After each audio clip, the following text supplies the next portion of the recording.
I want to bring in the Reload.com founder and certified firearms instructor, Stephen Gutowski. Stephen, thank you for being with us. In a recent appearance on Fox News, FBI Director Patel said this about bringing guns to protests. Take a listen. As Christie said, you cannot bring a firearm loaded with multiple magazines to any sort of protest that you want. It's that simple. You don't have that right to break the law and incite violence. So was Alex Pretti in any way breaking the law when he brought that gun to a protest?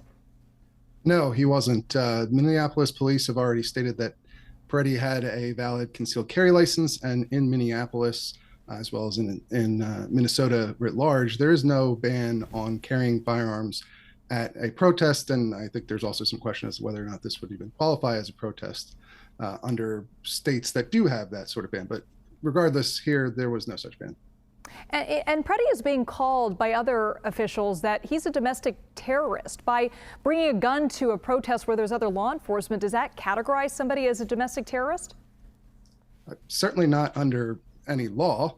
And of course, it is pretty common in the United States for people to bring guns to protests, especially gun rights protests. We had a major one in Richmond, Virginia just last Monday without incident.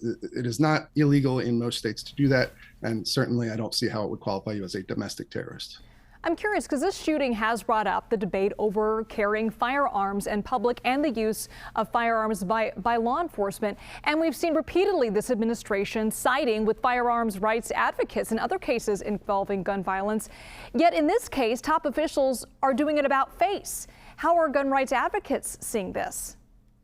Yeah, there was what seemed to be a bit of a coordinated effort to paint just carrying a firearm or extra magazines, which is also a common thing that a lot of people with concealed carry licenses do on a daily basis, as nefarious by the administration, by many top administration officials, even beyond Patel.